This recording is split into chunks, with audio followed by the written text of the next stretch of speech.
He's like, hey, yeah. Oh, I'm gonna touch it. Like just like Growl, baby. Yeah, like what was that growl? I don't even like know what that It is. was him. He but was him okay. being quirky and cute. no, he's Look, creep. Nah, that shit was whack, B. Like, chill. Nah, I won't Creep. do that.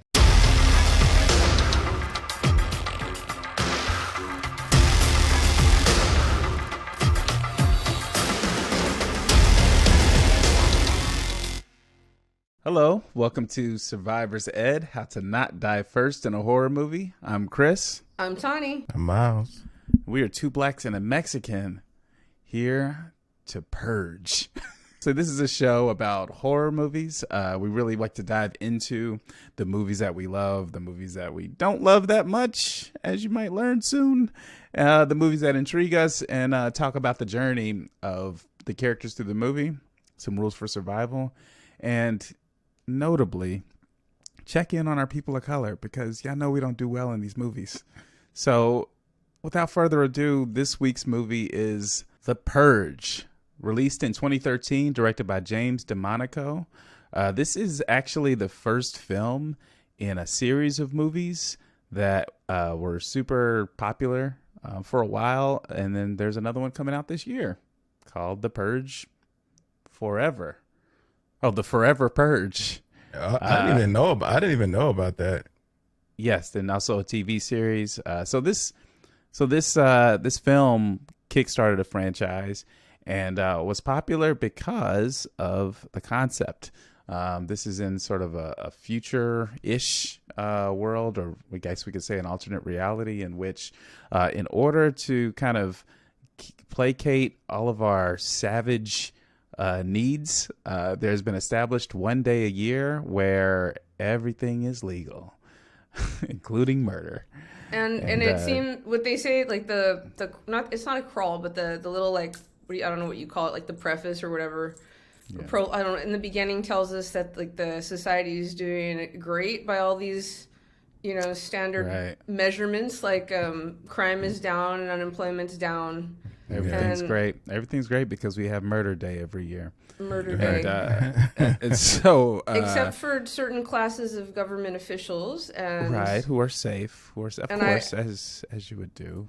And then there's like there's certain restrictions on weapons, which is Is there? Well, nothing above a class 4, and I'm like, oh, I wonder what that is. People seem fond of machetes in this movie.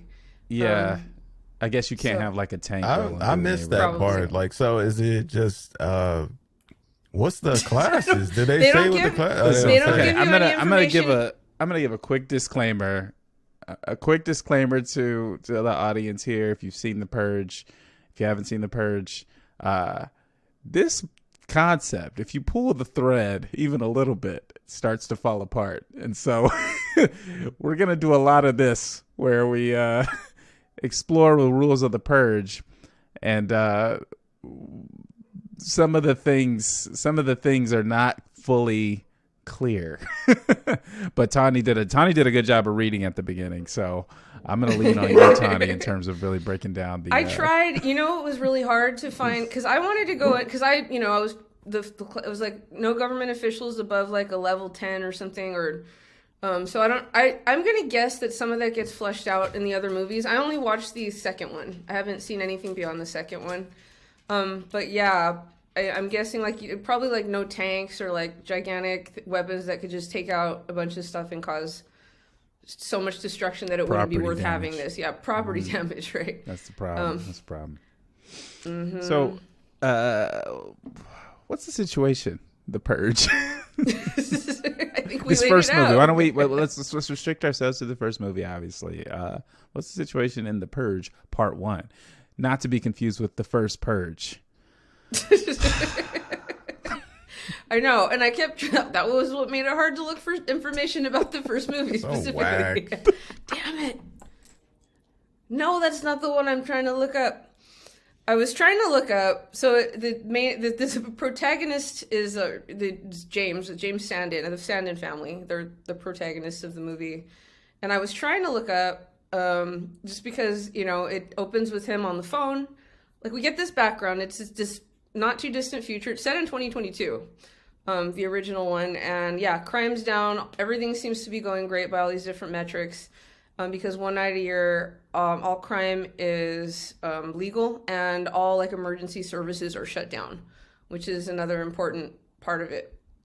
And yeah, I mean, and I think deliberately, like that's all we get to really know, about, other than other little snippets that happen. But I was trying to look up where this family lived, because you drive into their gated community. He sells security systems. He's like basically a purge profiteer, right? On some level. And that house is the house. And I know there's probably people who are like, wow, that house is an ugly piece of shit McMansion. And I was trying to figure out where, it was. Because McMansions are the bane of I hate them so much. They're so offensive to me aesthetically. And I thought, like, to me, I was like, right away, you could see that there was a point being made sort of about this like nouveau riche, well, like specifically the like gaudy sort of nouveau riche layer of the class system. But anyway, that's what I noticed, was that ugly house. Yeah, this is like I don't remember when I watched like the first one or this one like the first time, but it was one of those like franchises that I was like, yeah, nah, this ain't for me. Like I could just tell like right out the gate. It was like a Resident Evil franchise. I was like, yep, this falls squarely into that category for me, where it's just like a lot of crazy shit. Like we're just gonna be crazy.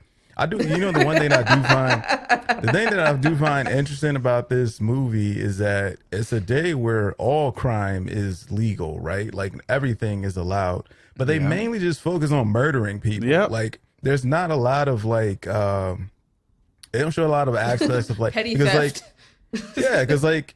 because mostly for me, I mean, I wouldn't go out and participate in this anyway, but if I'm like young, especially, and I was, I used to get into trouble. So if I was like 18, 19, I'd probably be out trying to just take shit. Like I would like, I don't know why is the murder aspect so like, this is the point of it for everybody, or at least the people that we see in these movies. Like everybody is obsessed with the killing part of it, which is like, yo, y'all society ain't as good as like y'all like think it is. If like why is everybody so, if the economy is so great, everyone's doing well, why does everybody have all this pent up energy where they need to kill somebody on this day? It's like in this movie though, and I mean obviously this changes as the franchise goes on, but since we're only focusing on this movie, it isn't everybody, right? Like it's very specifically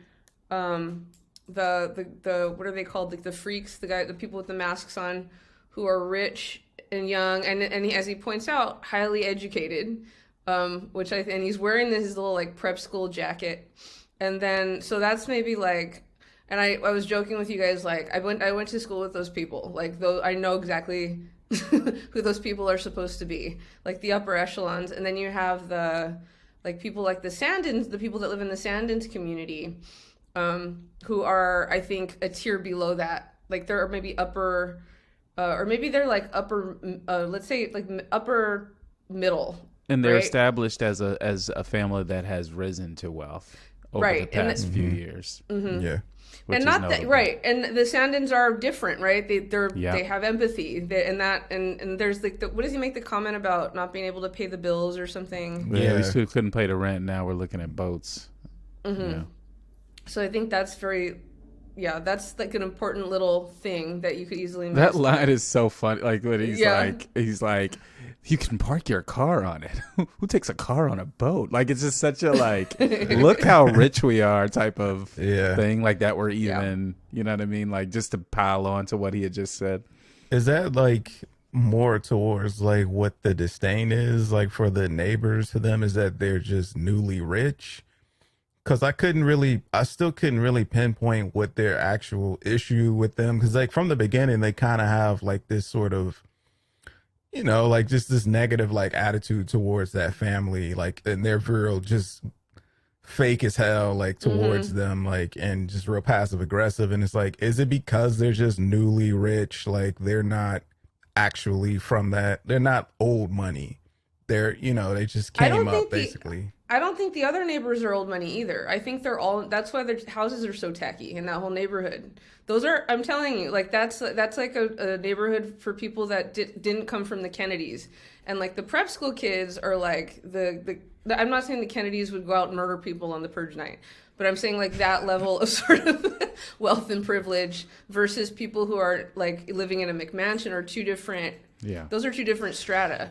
Yeah, I took it as like that hostility. I mean, they kind of were, there was a little of ego jealousy around like the fact that they are, over the time that they've lived there, have now got building onto that house, huh? Like you might even say we paid for that because, Yep. like there's this kind of passive aggressive, like, I don't like that, like I owe you my safety, one, two, like, you're getting rich off of this and now you get to have the nicest house on the block. And like there's like just layers of lame. It's dumb because like if you don't have to, you could have went anywhere to get the security service. Like you didn't have to come to me. Like, right, I could have sold this to anybody. It's not like you guys are the only people that need this service. So I mean, and why now you so you pissed want to at kill me? Yeah, why you so pissed at me? Like you chose, like nobody forced you to pay for this service. It's capitalism, bitch. Like I do this. There's a service that you guys need, and you came to me. Like, so what? You mad? Like I don't even understand. Like, but That don't you lady, need? though, But don't you need the security though? Like that's the confusing part. Is like they need it because they don't want. They want that sense of security. They want to feel safe on this purge day or whatever. But you're mad that you had to pay for it. I don't understand like what you're mad about. Like why you're mad at me. This is just envy. Like it's not rational. Not And at all. God, that woman has the perfect face for it. She has this like sort of like glossy eyed and like her mouth is very like very almost closed. It's so fake. Like you said, like it's just, she does such a good job of like being fake friendly and bringing cookies. And and it's so gratifying when she gets her face smashed into the table at the end of the movie. Yeah. That's my favorite part in the whole movie. No, that was well played. And I'll say, so I'll name the things I like about this movie, and then the thing that I really want to bring forward about my main issue with it. What I like about the movie is I think it was smart to use the sort of prep kids as kind of the primary antagonists. I think I imagine, I didn't go through and look at the history of it, but I imagine there was a scenario where the neighbors were kind of the antagonists more prominently or something, possibly in like an earlier draft, just because it feels like they were like on the fringes of the story.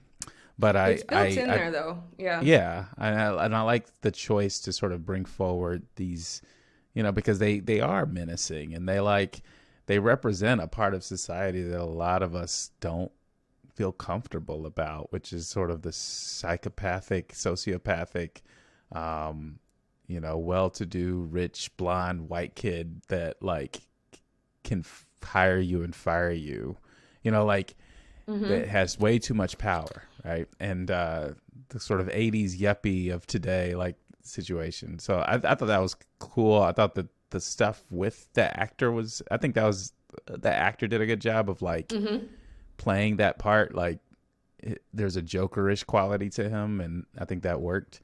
That part of What the is he movie I called? thought was He's cool. called like and the polite something, like they the like polite his, purger or something weird. Yeah. yeah. The polite leader. Everybody else And is a his purger. manners are impeccable. Yeah, he's got a weird and he was kind of over the top, but I mean, I think it fits. He almost felt like he was the only actor who knew what kind of movie he was in, because like everybody else was playing everything really earnest, but then the scenario happening around them started to get so weird and over the top. It was like, I don't know how I'm supposed to feel right now, but he did that really well. I also I think they like made use of the setting pretty well. Like they're in this big sort of as you noted, Tawny, in our text exchange, Sorry. ridiculous house. And like, there's just almost like I could never place myself and where they were in the house at different times. I think that was well done because like, if they're new money, like there's an idea that this house is almost a little bit foreign to them too, maybe to some extent. And so like it felt right. And then you had the stranger who gets let in trying to navigate the house and the boy helping him. I thought that was a cool little kind of thing. Almost everything else about this movie is a hot mess to me. Like I said this in the text exchange. I don't think he did a lot with the premise. So you set up this premise that is very interesting. I don't agree with it as a premise first, like in terms of like it being a viable thing. Like usually with good sci-fi, you can kind of see the scenario and be like, oh, okay, I see how that could play out. With this, I'm just like, really, like people get to straight up murder people one day of the year, like straight up murder, and a whole bunch of people just do it, which is weird to me. And then there's no like clear kind of hold or like what happened last year and how does this family feel like nothing has happened to this family that is close to them at all. And this, like, there's parts of this where I'm just like, I don't know, like if we lived in a world where that had been happening for years, there would be some long-term repercussions that would be showing up. And so the idea that everything's perfect the rest of the year was hard to believe, but I'm like, okay, cool. Like we got it. It's a clean premise though. What I was challenged by that is like the psychological pull. Like they sort of they tap into that with the son and the mom and sort of their interactions about the purge. Yeah, I guess it doesn't take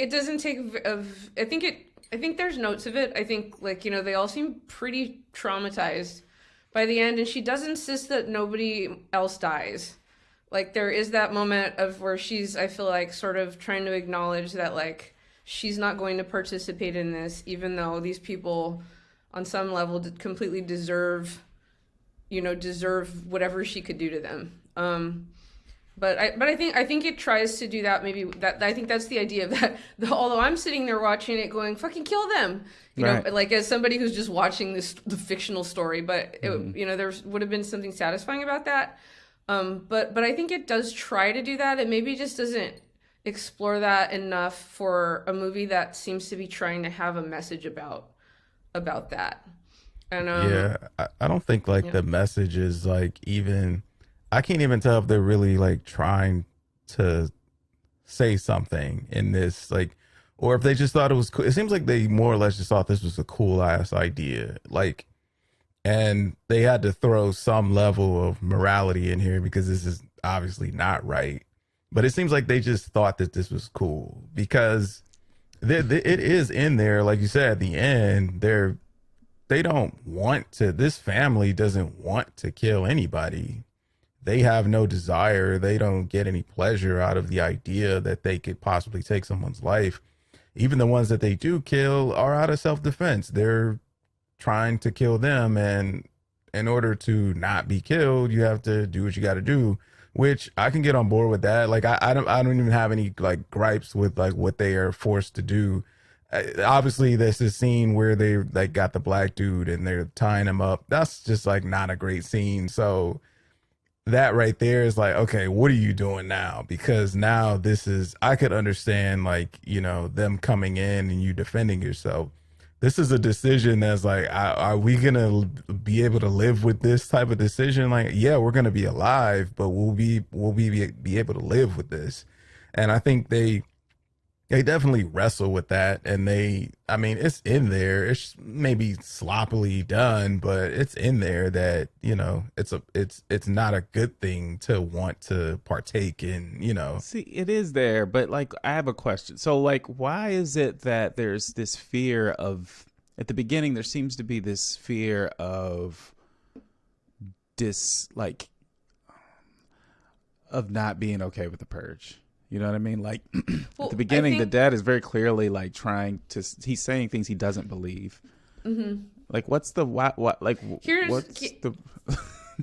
sorry, this is, I just want to give you my reading, and I'm not saying this is well executed. Like on, I'm not saying, I think there's like as we were texting, there's lots of things about this movie where I'm like, what, why? But I think that it's a critique not so much of violence, but it's a critique of the American class system.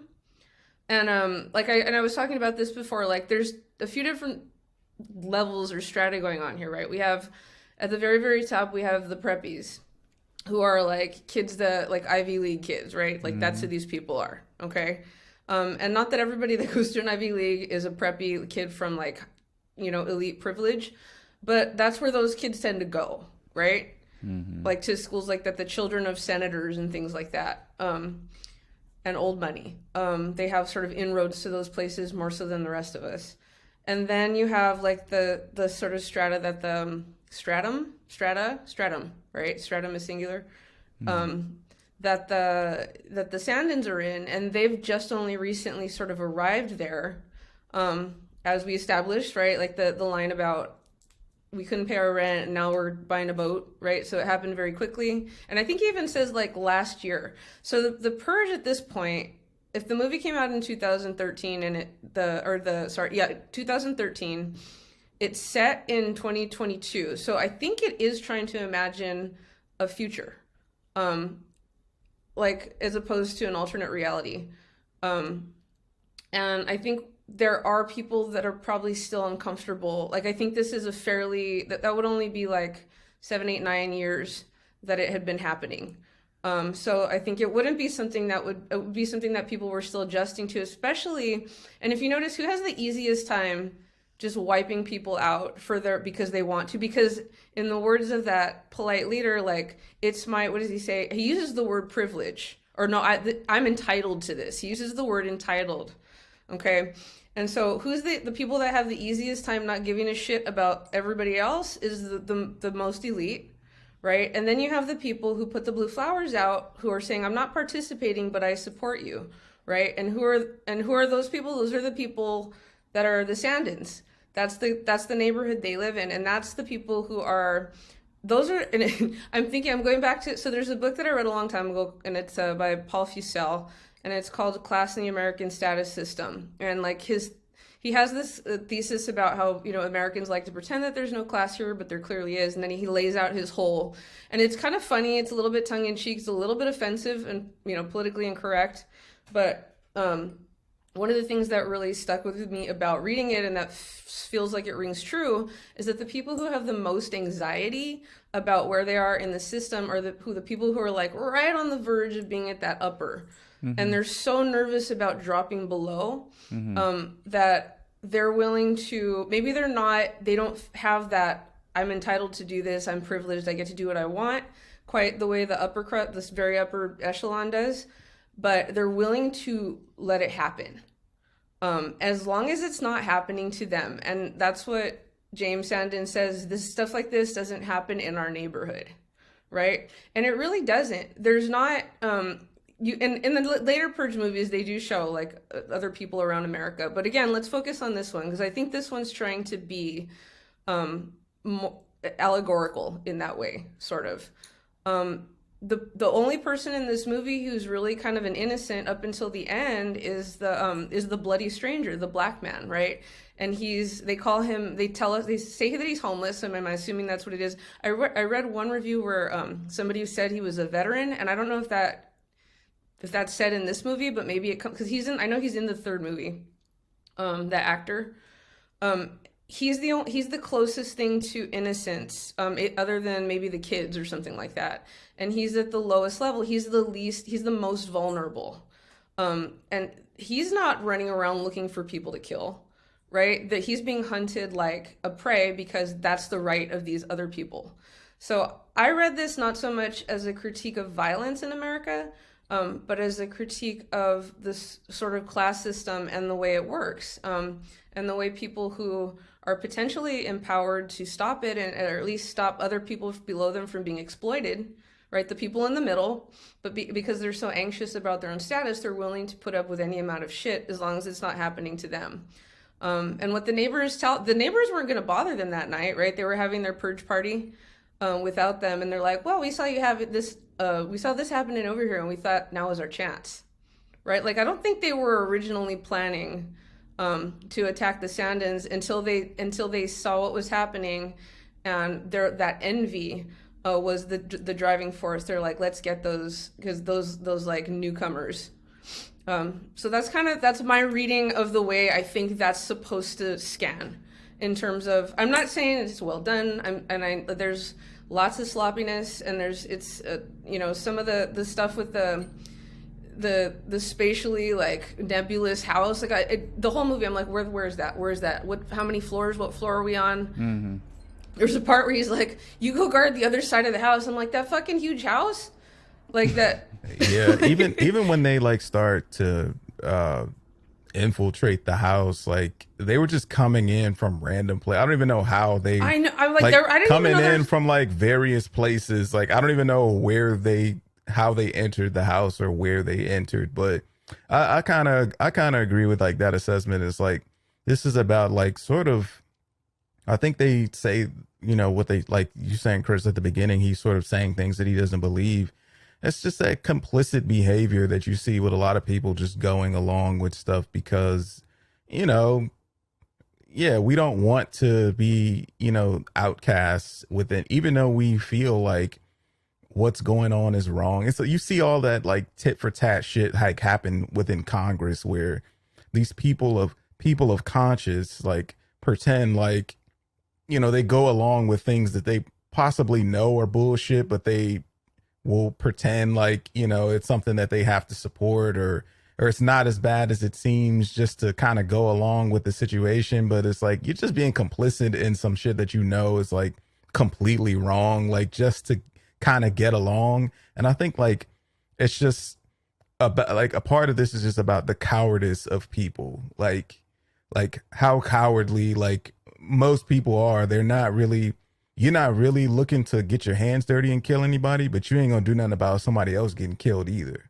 Like that's sort of like, I think the one of the, I guess one of many themes like going on in here is like people and their cowardice. Like, yeah, you and the selfishness. Like, yeah, you don't really care that it's all about you. Like that's sort of the American slogan. That's what it should be, is it's all about you. Mm-hmm. Like we are not like a selfless nation where we just like, we try to pretend like, we could come together and do all these things. But at the end of the day, like America is all about self, like, and self-preservation is the main thing. So we don't want to kill this guy and like put him out here so he could be, maimed by this group of like prep students. But I mean, yeah, I mean, I don't know you, I gotta protect, my family or whatever.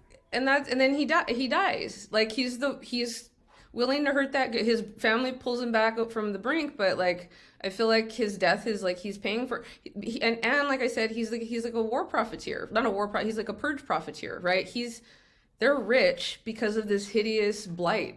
On staying on the country, and yeah. I think he pays for it, and which I have like issues with. Like I don't, it sort of like starts to kind of like paint him as being like not a villain, but I shouldn't like him, and I don't feel that way. Like I'm conflicted just like he is. Like, yeah, well, what do you do? Like, I don't want to hurt this guy, but I also don't want my whole family to be murdered either. Like, and I mean, yeah, like this is maybe not the best way to earn a living, but I mean, shit, like you just said, I've done desperate things before when I didn't have money. Like I've never, became like, someone that sold war like weapons and shit. But I mean, I feel like a lot of people have done things like out of desperation when they didn't have any. I've stolen quite a bit of things in my life because I didn't have any. Like we were really poor. So I can like identify with the sentiment of like, okay, yeah, this job is somewhat immoral. Yeah, but I was also in the military. So I can tell you about a bunch of immoral shit I did there as well.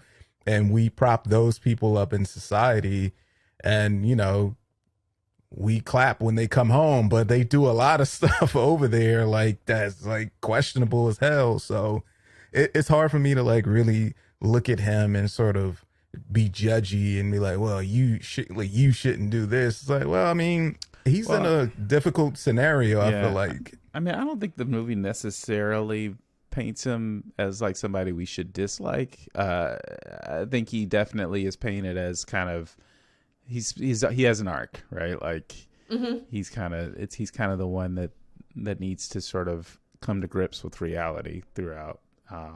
They all do, but he kind of almost feels like the one. It's like, yeah, the Purge, we need this, like, and then he sort of he's goes trying really hard. But he's trying to buy it, like he's trying to swallow it, right? Exactly, and I guess that's why I struggle with that. I mean, I get the class thing. To me makes perfect sense, and I read all of that. I think the reason why I struggle with the violence question is because I think that's what it is. There's this complicit aspect of who they are that shows up at the beginning of like, okay, yeah, we're part of this. And it feels like you said, it feels like their whole neighborhood is that part of it. But then by the end, everybody's killing. And the neighbors, like their motivation, to me, that to me was where it was like, okay, you wanted this to be where the movie ended. Like where the neighbors would come in, take this opportunity to come in and try to kill you. And for me, that was the hardest part to buy, because it was just like, okay, now everybody's killing. Like I thought these people were that part specifically makes zero sense. Like initially when they came in, I thought that they were coming in to help them genuinely, because I was like, okay, these are their neighbors. They maybe kind of made some snooty remarks to them like earlier, but maybe they're genuinely like, well, these people do provide us with security so that we could be safe, and we're gonna help them. Like maybe we don't like them, like we're just kind of polite in passing, but we're not just gonna let them be killed. And it's like, no, we hate that you renovated your house with our money that we gave to you willingly. Like, what? I don't know. I don't even understand that. Like, such a leap. It felt like that's not even a gripe. Like, that's not even a problem. Like, I don't know. Honestly, like maybe it's like because I'm a woman and like I know that way that women talk to each other. They don't talk to men, right? This weird, like I buy that. I buy that people would destroy each other out of envy. I absolutely buy it. Like especially. I mean, I can 100% agree with that. Like that people would do that out of envy, but it's just, I feel like their motivation should have been stronger than just, we pay for this. Like it could have been saw like an opening. Like, yeah, like no, maybe but remember the thing about they're trying to prove themselves as people who are more like those preppies. Like in this weird way that, like I said, there's like a class anxiety. To me, that's what I'm reading. But here's a question real quick. This is slightly a sidebar. Why did they do that big weird prayer ceremony? Like what, like they're the only ones that do it. Like the preppies don't do that, for any of the attempted kills or the kills they make. But the neighbors, they stand in a circle and hold hands, and they do that. That's what I'm saying. The movie just fell apart. Like at that point, I mean, I feel like maybe before that. Like, it's a world building like thing. I said, like there's, I feel like there was something that was supposed to scan as, and I didn't get it. Like I was like, I think something, and maybe that's part of the missing piece of like what there's just something that just didn't work and didn't convey what needed to be conveyed in that moment. Well, they that like quote or whatever they at the beginning, I can't remember, but it almost sounds like a scripture or something. It does. It's absolutely. Very like cult like, but it's so not in the rest of the movie. It's so out of place to bring it in all of a sudden that this is like cult like behavior, which it is. But the movie doesn't establish that at all, like that people would be doing that. It just seems kind of all of these like roguish acts happening. Like it doesn't seem like they're unified by this ideology of like some sort of, I don't know what that is, like some belief or whatever. It just seems like I'm entitled, I get to do this. Nothing can happen to There is, me though, today. And, you know, we do hear these sort of repeated propagandistic phrases, right? Release the beast. Like there's a couple of different like slogans that like the radio announcer uses, the neighbor or the preppies use it, release the beast. I feel like maybe they were trying to get at something there, this idea of like it being almost this, because I think there's, I mean, I'm guessing that it's some sort of like fascist type, you know, regime that is, that they call them, what are they, new founding fathers? Yes. I think that's the name of them. Yeah. So I feel like there's which some is also element weird to me. Like, yeah, there's some Yeah, we going in.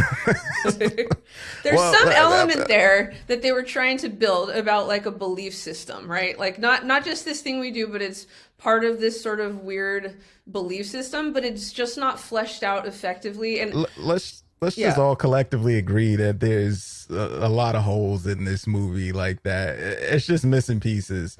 But I mean, the characters though, like, cause that, but aside from like the themes and the plot that kind of doesn't make sense, like, do the characters work? And that's like sort of maybe more important than like if everything makes sense here. Like, cause there's movies where if it's a good movie, you don't care about any of this stuff that doesn't work. Like, it's the fact that it's not quite a great or good, it's an okay movie. So like, you see the seams more. Like if it's something, if it's something that's really good, you tend to just be like, well, whatever. Like, but this is like, I think I do think it's some interesting things happening though. Like with the black, like the son is like sort of, he's weird as hell. Like I don't really understand like his deal completely, but or that robot thing or whatever the hell that's supposed to be, like the baby burnt. I don't know what. Like, see, I took issue. Oh, all right, let me not. Okay, look, I it felt like they were presenting him as having some sort of disconnect, like a social disconnect, and that's why, like, I guess I didn't care for this idea that he's got a social disconnect kind of happening with him. And therefore, he's the character through which we ask questions about the Purge, rather than him just being a kid. Like any kid would be like, "Why do we kill people one day here?" Yeah, like he didn't need to be. It felt like they quirky, had to make right. It was like they had to make it like, "Oh well, he's the only one weird enough to ask this question,and it's just like what? You know, I heard, like I don't know. I read that he I think he played, and I don't, and there's a family, I can't think of the name of it now, like on it's like one of those like ABC family movies or ABC, it's like he plays like a kid who has Asperger's on the show. Maybe they were trying to tap into that, or like that was some sort of quality, which again, that's kind of always a little bit of a cheap route, like make the weird kid. But I think the idea, and you see this character, right? Like this is sort of an archetypal character, like this sort of weird, socially awkward outcast who's the most empathetic to other people who are outcasts or downtrodden in some way. So I think that's again, like that's how I read that. But let's talk about my favorite character. The most useless teenage girl that I've ever seen in a movie. And I was the first time I watched this movie, I texted the guys and said, "Zoe sucks." Yeah, she's terrible. She's just straight off the bat, just useless. Yeah. She's like when I always talk about how I hate teenagers, and that right, her right there is, yep, this is why I hate teenagers, like because of this shit here. Like not all teenagers, obviously, but a lot of them have this sort of behavior where they're just in a weird place because they're transitioning into an adulthood and they're trying to like, figure the world out and understand things, and they feel like they're more mature than they actually are. And her character is annoying as fuck because of this. Like, what are you doing from the beginning of this movie to the end of this movie? Like, I don't know, like her point. She disappears randomly, like constantly disappears, like for no apparent reason at all. Like they'll be standing there and then they'll be like having a conversation. Zoe, come here, Zoe. And the husband and the wife will be talking, and then like they'll turn and be like, "What happened to Zoe?" He's like, "I don't know, she just ran off." Like, ran off. Where's she going? And then she like, there's that part where she's like talking to the little baby Dolphin? shit, whatever that thing is, and she's like, I don't know what she's saying. Like, I don't know why she's like giving whatever that speech is she's giving, and then she like tells him that she's gonna go. Like, what are you talking about? Like right now, like, why are you not with your family? Like, you could have just stayed with the parents. Like, there's clearly a scenario going on right now that's like putting you all in danger. Why wouldn't y'all just all stick? When a guy tries to shoot your dad, how are you going to be concerned about him at that point? Like, I don't care how much I like that guy. A guy that tried to shoot my dad, like that guy's like, gonna die. That dude is, he's gonna fucking die on the stair steps while I run with my family to wherever I'm going. Like, she's like, Henry, oh my God, Henry, hang it. I'm like, he just tried to kill your dad. What are you even doing? That whole thing was weird. Like, he's obviously, I don't know. The first time I saw that, I'm like, he's obviously there to kill the dad. Yeah, and he's all creepy. He's like, I'm gonna talk to your dad. Why would you risk everything to just be there on Purge night? Like, it's just like, and even when he said like, I'm gonna go see your dad, she was like, what? Why? Like, in my head, I'm like, oh, she clearly identified that he's got nefarious intentions. But nah, she just sends him off.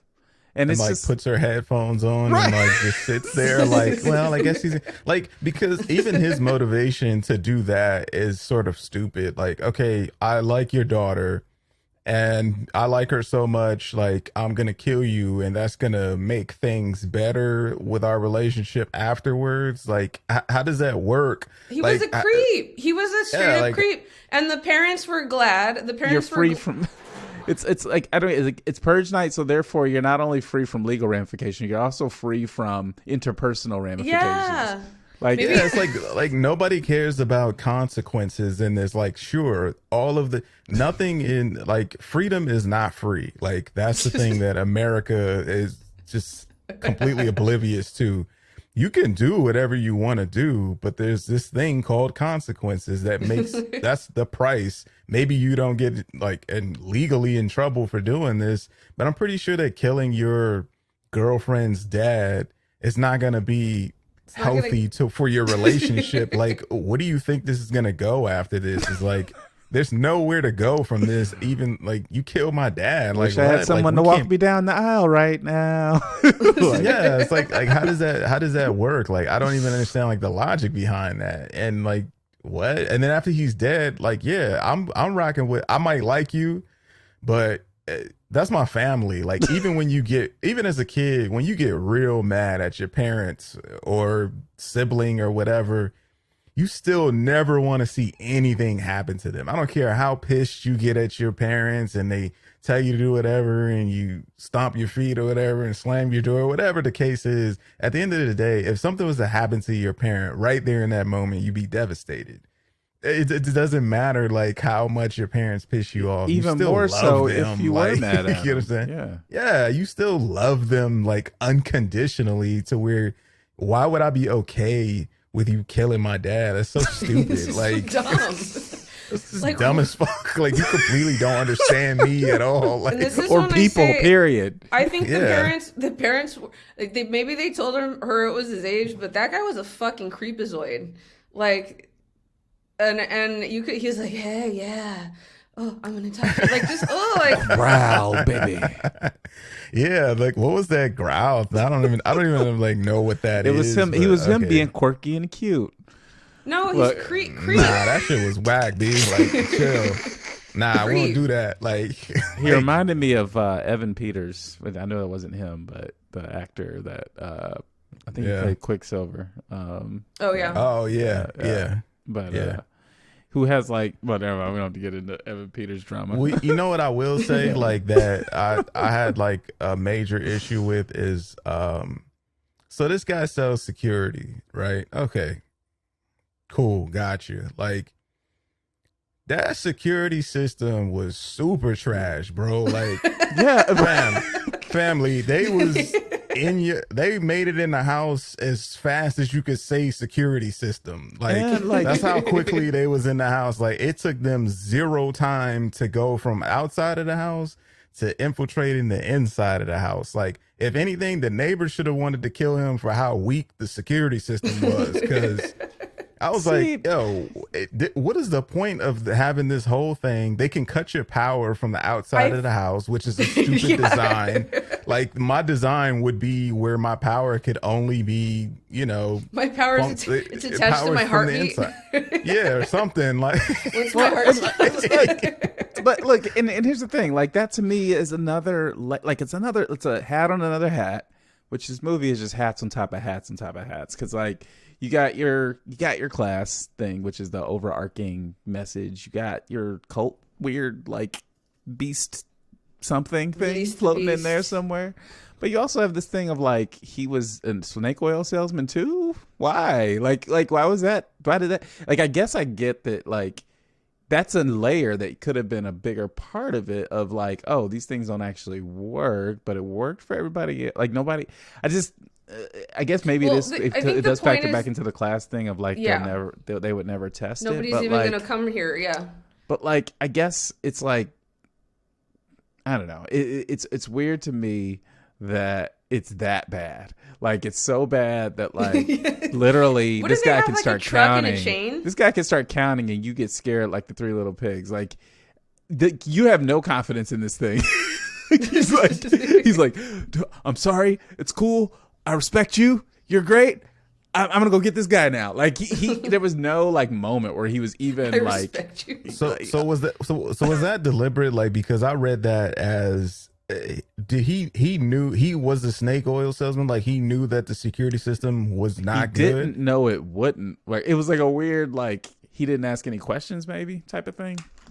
Because I couldn't tell if like whether or not like he was legit or he had made this money through selling, like shoddy ass, security systems to people and basically giving them the sense of mind like they're getting something good. And that would make more sense that they would have an issue with him if it was bad, like what they bought from him was not worth what they paid for it. Like I would have more understanding that they would be like, listen, maybe our entire neighborhood got ransacked or whatever, and this security system that you sold us did not protect us. So now I have a issue with you because my family is dead, like, or something. I don't know, like just something that makes more sense to like, okay, yeah, I see why they would have an issue with him, because I couldn't tell if he knew the system was good or not, or if it like just failed, like, and because it hadn't been tested. I think you to this can degree. presume that what he's telling his wife is the truth in that moment, because he's kind of like, okay, real talk, and he says that stuff about like, we don't know. I don't know. This if it's isn't. He says this was not built for worst case scenario. Like, and then that's when he says the line. Yeah. Yeah, and that's when he says the line of like it's strong, like it, but nothing's impenetrable. And then he says stuff like this doesn't happen in our neighborhood. And I think that's supposed to feed back into that idea that these people actually don't have to worry, typically, right? Like the preppies aren't hunting them. They only came after them because they helped the guy that they were chasing. And Right. I think there's something to that. I think those people are cushioned enough by their circumstances that maybe it is a state of the art, top of the line. I don't know why I wouldn't have a panic room in it. That's my biggest complaint. I'm like, build a panic room into the security system. Like that would make that impenetrable. Or like some kind of bunker or something. But Yeah. maybe it is state of the line, top of the art, and still like if the rich people, not just the rich people, but the rich people want to fuck with you, they're gonna be able to fuck with you. I mean, because they even assured them that, so maybe like you said, like, because I know in like super rich neighborhoods, like white people are notorious for like not locking their doors and shit, like, because they just feel so safe that I remember, like, I forget where I was at, but like we were like staying like with some friends, and they kept, we were like at their house and we're like, hey bro, you ain't gonna lock your front door? It's like, nah man, it's ain't nothing happened over here. I was like, yeah, but still, like, you ain't gonna lock your door though? Like, so I guess it's like, maybe I could buy that, like they just have, maybe the security system is legit, but they have such this, they feel so protected by their, privilege and their whiteness. Nobody's going to come to our neighborhood we're wealthy white people. Like nobody messes with us. Like, so like, yeah, we have this as a, as a safe measure, but like we don't need it because nobody's gonna come here. Like, well, it's supposed to be like a deterrent as opposed to like something that's actually going to be 100%. Like that's what he says. He's like, it doesn't, like he says something to the effect of, it's a really good system and it keeps people away, right? As opposed to like just a bunch of gates and cameras, basically. it's like it's basically because it's not I keep thinking about the premise of a security system is that it would alert the authorities, but that's irrelevant on the Purge night. So it just has to be like a fortress, really good gate. All right, we got to move. Like you said, what Tawny said, at least have a panic room, like where you could go and that's impenetrable. Like there's no way maybe you could bust through the main, because you can't maybe protect the whole house. But you can have a little box in there. You could never get in this space. You'll never be able to get in this space. Like it's impossible. So we should move forward because we're like an hour in and we haven't gotten here. So we're gonna fly through the other two. And I don't. Real quick though, I just want to say I'm not trying to be here to defend the Purge and say it's awesome. Your version of the Purge is way better than what I've watched. I think. No, but I think I see the like allegorical pieces there. They don't come together the way they could have if like, but then again, I don't know, maybe it's so much of just a concept movie as opposed to something that could exist in practical terms that we're just supposed to think about the idea. I don't know what the answer is, but I'm not saying it's like my favorite movie and it's perfect. but that's my reading. Purge apologist. No. Apologist. All right, so we're to this section where we check in on our people of color called "You Good, Homie." And we have a couple black folks in this movie on opposite sides of the conversation. And it'll probably lead us pretty seamlessly into our rule, but let's just check in on our folks. How did our bloody stranger do? Should we start with the bloody stranger or should we start with let's do the other lady. Yeah, the lovely lady. Oh, the lovely neighbor. God, I forgot about her almost. I did too. When you just said that, I was like, "Oh, damn, yeah, I forgot." Like, which is interesting. Yeah, she was kinda, it could have been interesting.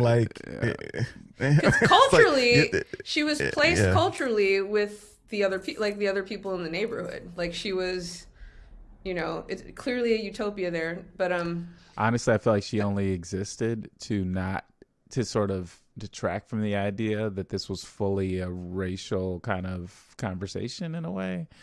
Or to feed into the idea that the middle class, I don't middle class black folks, which is a longer conversation, obviously, but like there wasn't enough done with her character to make me think it was that. So I think it was more so to be like, oh no, like this isn't just all rich white people. There's a black person, see? Yeah, but it still is though. That's that I have a black friend thing. Like it's still rich white people. Right. There's class and there's culture and there's race and they intertwine in these ways, right? Like, yep. So it's not that class and race aren't tied together. It's just that obviously there are like outliers, right? So there are people who like if being of the working class or the poor class is racially coded in this movie, and it is, right? Like we see that sort of racial coding. And it's done on purpose. Like he's pointedly a black man. Like, and it's kind of an important part of the plot. But the other character makes us go like, okay, well, you might be tempted to be like, well, it's really not about race. It's about class. And it's like, no, the other thing's still there. Mm-hmm. It's just that there are people who don't fit neatly into the way things are coded. He's purposefully black. Mm-hmm. Like he's there's a reason why they make him black. Like it's clearly like sprinkled in there. It's not even sprinkled in there. It's spread on there like with a lot of layers and shit. Like he yeah.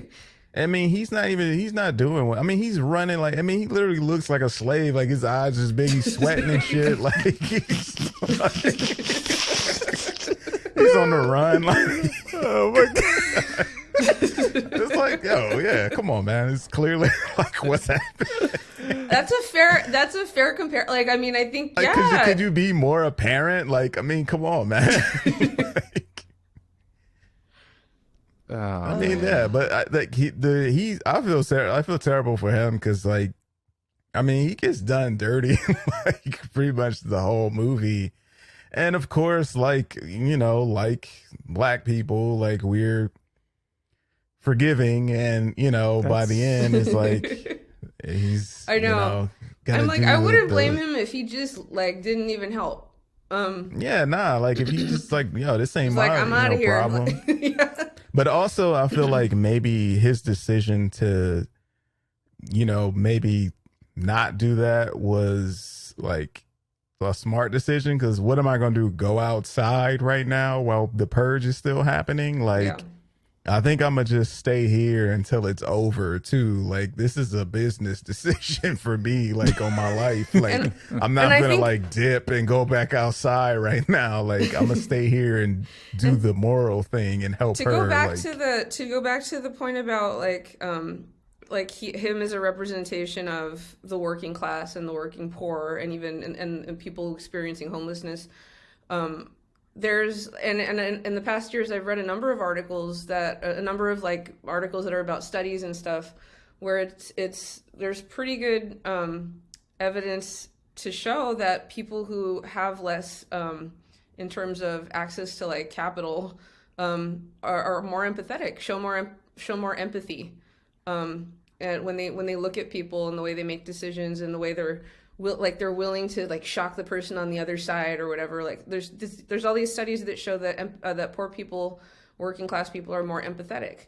And one idea behind that is because they have to rely on each other more, and so the social bonds are stronger and more authentic than people who have more money and are able to like buy things as opposed to have to depend on their family, extended families, and neighbors to supply them. And so I think maybe that's also, again, part of my this. I'm going to write a paper. This is my thesis that I never wrote in college. I also feel like what he's showing empathy is my point. Yeah, I agree, and I think like what often happens to like extremely wealthy people too is it sort of disconnects you from people because you have something that everyone wants. Like everyone wants what you have, and it makes you probably suspicious of most people. Like so you only associate with other people that have the same thing that you have. Like, so it's like, well, how many billionaires do you see hanging out, in your neighborhood? Not very many.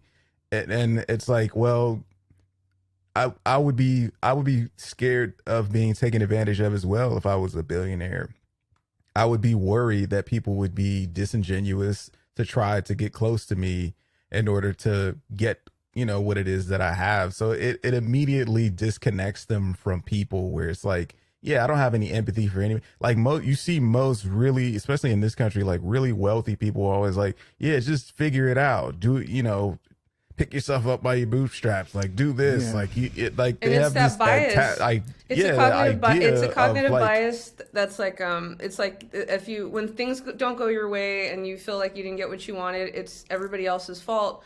But when everything positive, you take credit for it, and you make it's a cognitive bias. I can't think of the name of it, but like you assume that you deserve the good things that happen to you, and that other people are responsible for the good things that happen to them. And so I think as you amass wealth, like I think people start to really believe like I deserve all of this.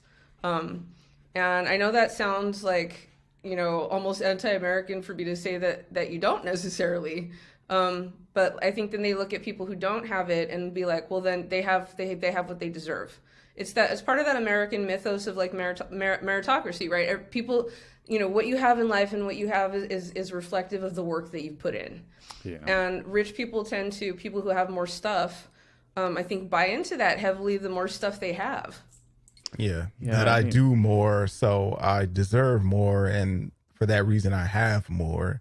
And it's like that thing that I think it was like Jared Kushner, where they had this thing where it was like, well, we can't want like the president can't want, people to be more successful than they want it for themselves. Like they have to want to do better in their lives. And that's sort of that snooty, like like upper echelon, like rich high society mentality. Like you don't have what you want because you don't want it bad enough. Like even though I was born into this shit, like you just don't want it like bad enough. So it's like, yeah, they're like that's sort of like where the empathy is like they're detached from it because they don't have that level of empathy because they feel like you said, they're entitled to what they have and they feel like, you know, self-serving bias. That's what it's called. they should have it. And it's like, that's kind of like the relationship with, you know, with this guy is like, well, we don't care that, you know, you're homeless or a veteran, or I don't even know if he was a veteran or whatever the case is. So we're entitled today. Like we get to do this today. And yeah, you're the victim. Like, so I think for him, like to me, like I like that he made it through. I like that he survived, and I'm okay with this empathetic moment of like heroism at the end. But I do wish he had more to say and do in the story. Like I felt like he was a chess piece in this story. Like he wasn't a fully rounded. He wasn't really a character. Like we didn't even learn his name, you know. And no, we didn't know anything about him. He was basically a foil for the family to like morally get their head straight, and then he kind of got his little bit of agency at the end where he got to make a choice finally. But for the most part, he was sort of running for his life, which is understandable. But maybe if there were some moments where he got to interact verbally more with the boy or something, you know, or even with James a little bit more or something. Like it felt like there was an opportunity to have a moment where he makes that choice earlier in the story.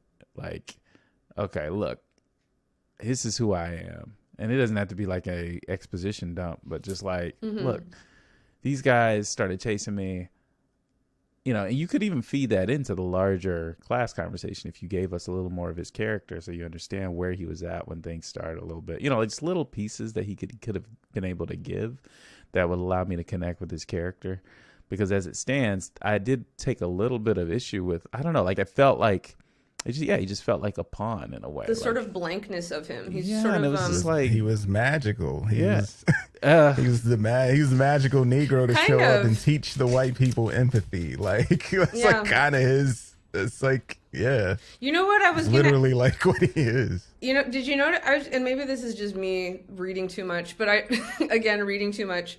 But they stab him in the side, and I was just thinking of like Christ, the Jesus right? thing, yeah. That crossed my mind, like where his wound was. I don't know if it was. I can't remember which side it was on. Does anybody know that? Do you guys know by any chance? But I was just wondering. Oh, I wonder if he's stabbed in the same side of the body. And then that scene, the pacing of it or something about it. I felt like it felt like that scene stuttered. I don't know how to explain that better, but like the way when he's telling her put the knife in the letter opener, he's like, put it in his wound, and she, that was really, I mean, I thought that could have been, there was something about that scene that I thought could have been really poignant, and it just kind of didn't work. Well, it was weird because it was also like shot weird because I was like, something. The way it shot, it looked like she just straight up stabbed him. Like after she was asleep with the knife in the wood, I was like, oh, she's gonna like put it there, like to, you know. And then it just like the way the sound design was and the way like it was cut, it looked like she just went. And I was like, whoa. But then like he said on his wound, yeah. But I like that shot, like not in a good way. I just thought it was funny, like when he goes in the room and like discovers, I think like the boyfriend, and then they show him like his silhouette in the back, like shadowing like your girlfriend. I was like, what? That was the other thing that kind of bothered me is that the movie almost wants to pretend he might be a threat at first, and I'm just like, he's not a threat. Like, stop. Why even do this stuff? Because like that was just pointless. Yeah. Like, you could just go off the premise that he needs like safe harbor from these people that are like trying to kill him. It's another hat on a hat. It's another hat on a hat because you got the threat coming from the outside. And now we know that the actual moral dilemma here is whether to turn this guy over or not. But yet you're still going to present him as if he's also a threat. Like, is that really going to be where the movie goes? No, the movie's not going to have him be like, I'm actually here to purge too. Like, that's not. And like, well, because like from the perspective of like, some random rich white family, some random black guy in our house, like he is a threat. Yeah, I like, think that's what they were trying to capture. Right, because this is a guy who you would all of our prejudices and the media that we consume teaches us our whole lives that this person is a threat just based on him being a black man, right? And maybe like a sort of raggedy, bloodied up black man, especially. I think that's what that's supposed to sort of be addressing. But again, as a viewer, and like it's ineffective, and then they carry it out for longer than it needs to be carried out. Exactly. Like I could see that being the initial reason that he can't decide what to do, or everybody's like confused or freaking out because who's this fucking guy in our house? But then, it didn't need to go on for very, very, very long. Yeah, and to be clear, like I get why the family sees him as a threat. Like, but as a viewer, to me, there were scenes that were supposed to scare me or like make like unsettle me that he was in the house, and as a viewer, I'm just like, okay, I know this guy's not the problem. Like, why are you like? There's a way to me. There's a way you could present that to where like I get why they are having this question, but it's never going to work on me as a viewer because the movie is not as it's like it's counter to what you've shown me so far. Like no. And I mean they did that. I feel like initially when they first see him, I would feel the same way. I would be like, whoa, wait a minute. Like on this day, no, you cannot be here. Like, I don't know what your situation is or why you're here. But today, I don't trust anybody right now. Like you can see like your neighbors anybody is dangerous on this day. So I get the uncertainty of like some person that you don't know being in your house, because on this day everybody is potentially dangerous. Like even just on a regular day, somebody being in my house that I don't know is potentially dangerous. On this specific occasion, it's even more heightened. So I could understand initially what they do initially, but like you said, I get what you that's mean. why I hate the stupid boyfriend even more, because like he messed up that scene. Like he shouldn't have been in the movie, like period. His role, like, that was stupid. And he comes in, disrupts everything so he can get shot and die. And like, imagine if he didn't show up. Then that would have been an interesting confrontation, but we didn't get to see it because the stupid boyfriend came in. What was the point of that? My thought was that there was supposed to be this moment. God, what a torp.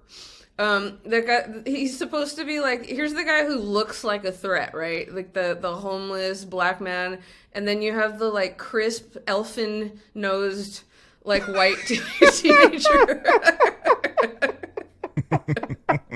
Legolas over here with the strap.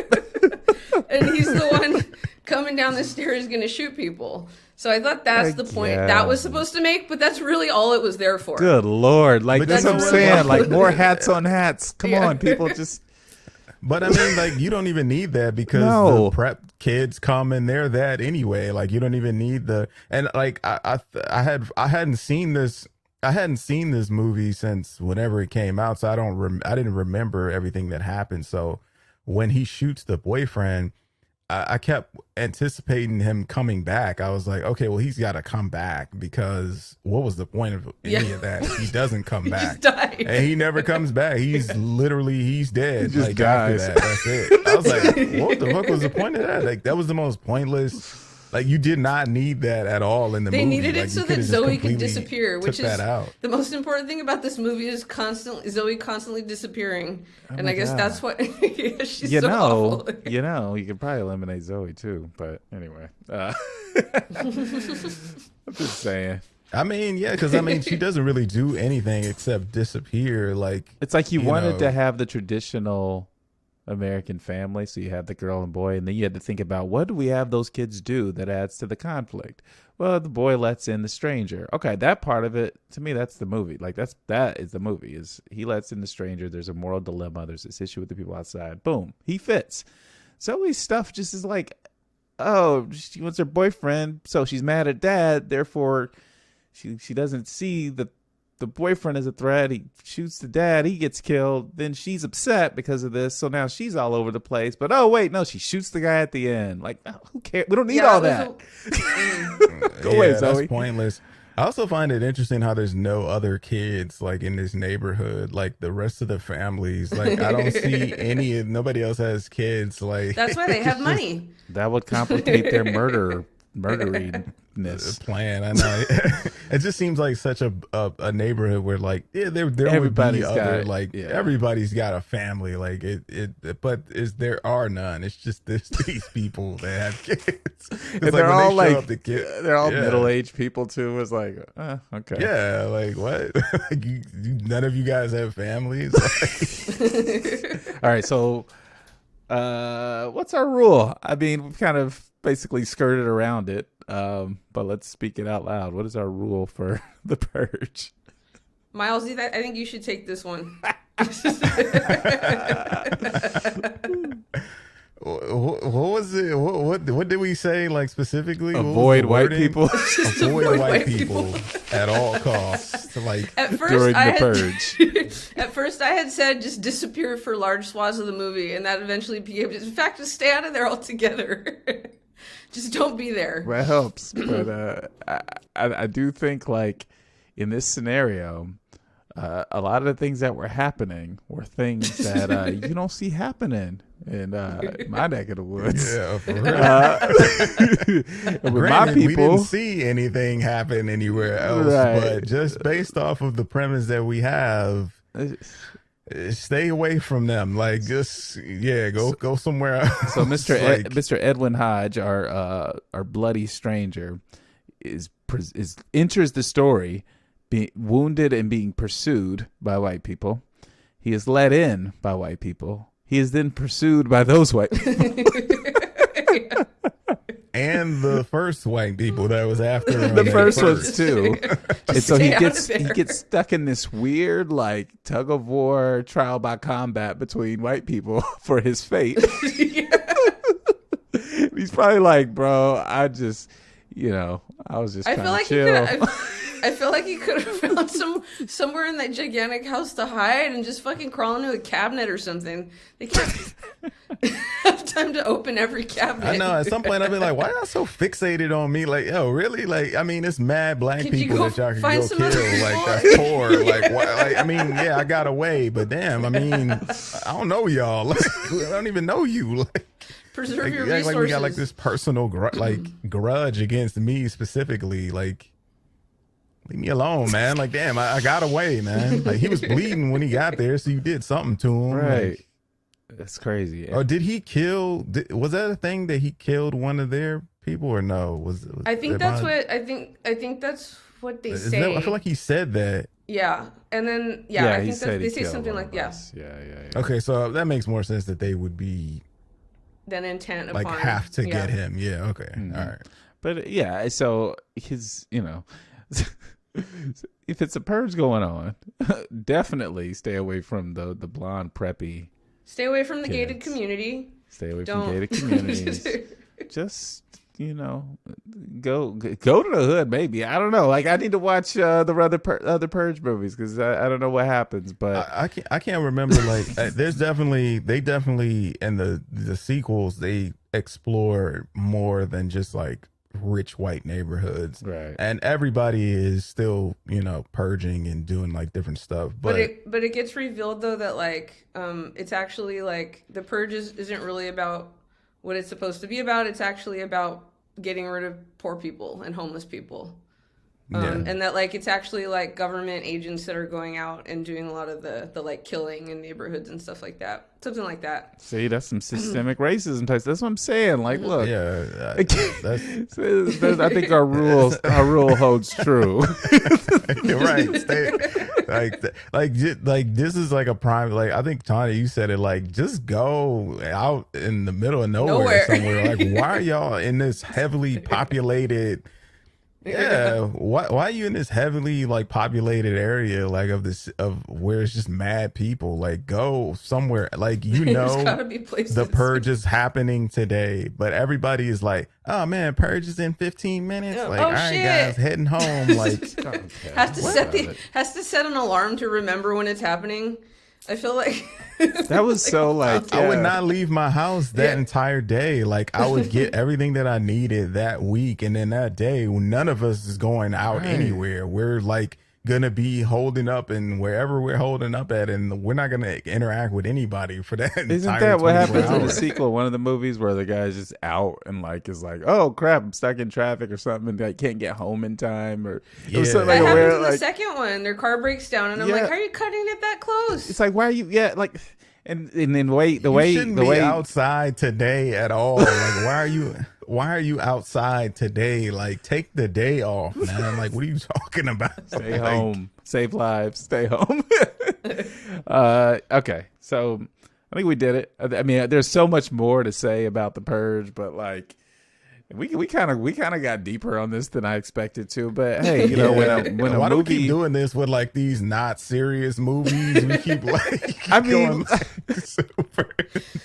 Well, it's got a lot to say, and so I appreciate like us being able to sort of hash out all the things it has to say.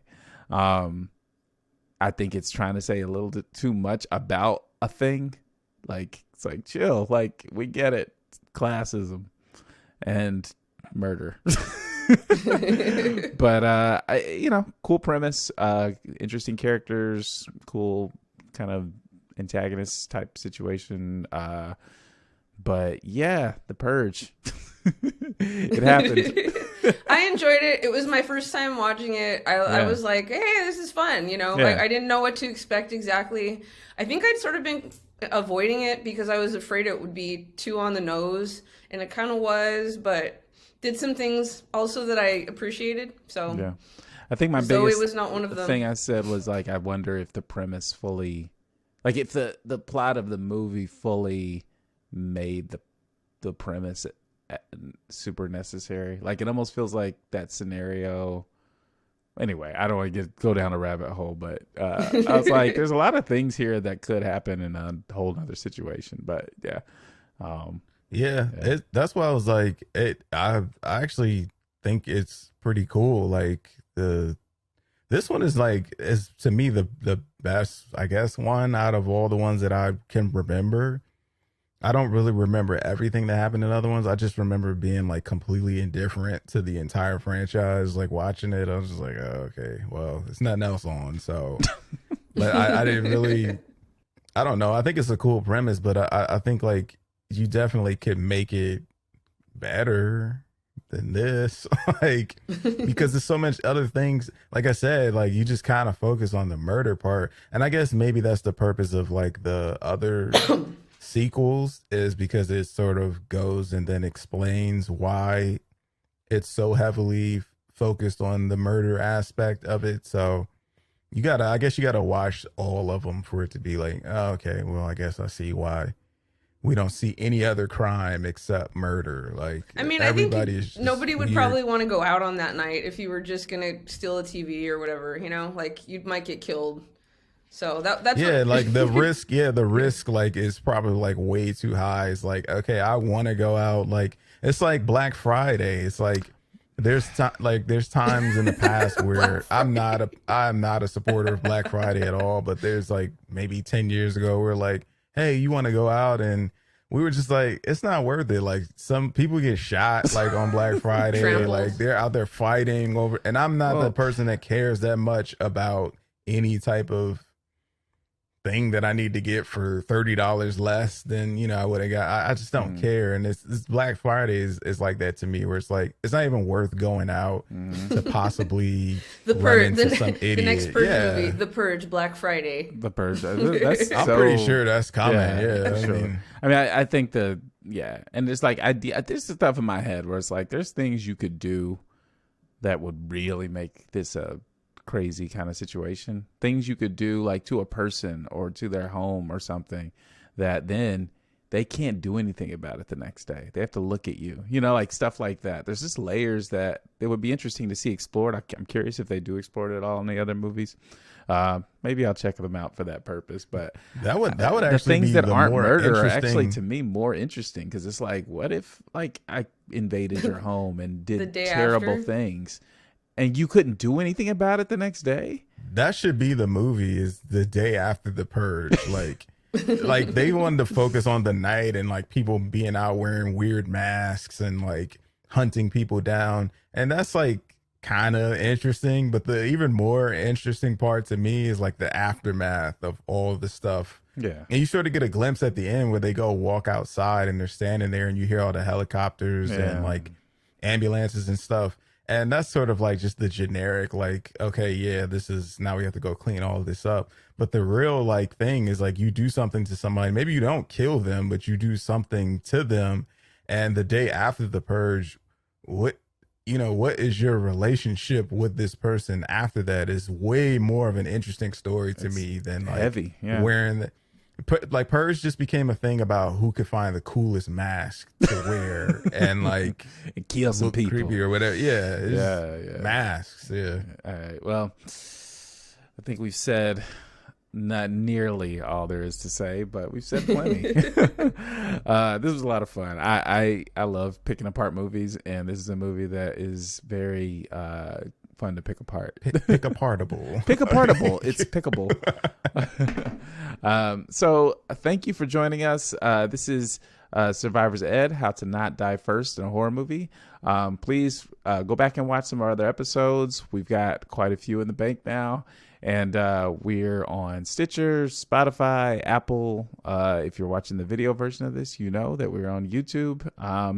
And this is really a space where we want to have open, free discussion about movies and talk about kind of the creative process, what we take away from them, what we didn't take away from them that apparently we should have, all that kind of stuff. So if you're interested in staying engaged with the community, be sure to subscribe, follow us on any of those platforms. Be sure to follow our Instagram, 2BXM Podcast, to stay in touch with us. And we post all kinds of fun stuff, questions, things like that, just to talk about movies. So this is Survivor's Ed. We'll see you next time.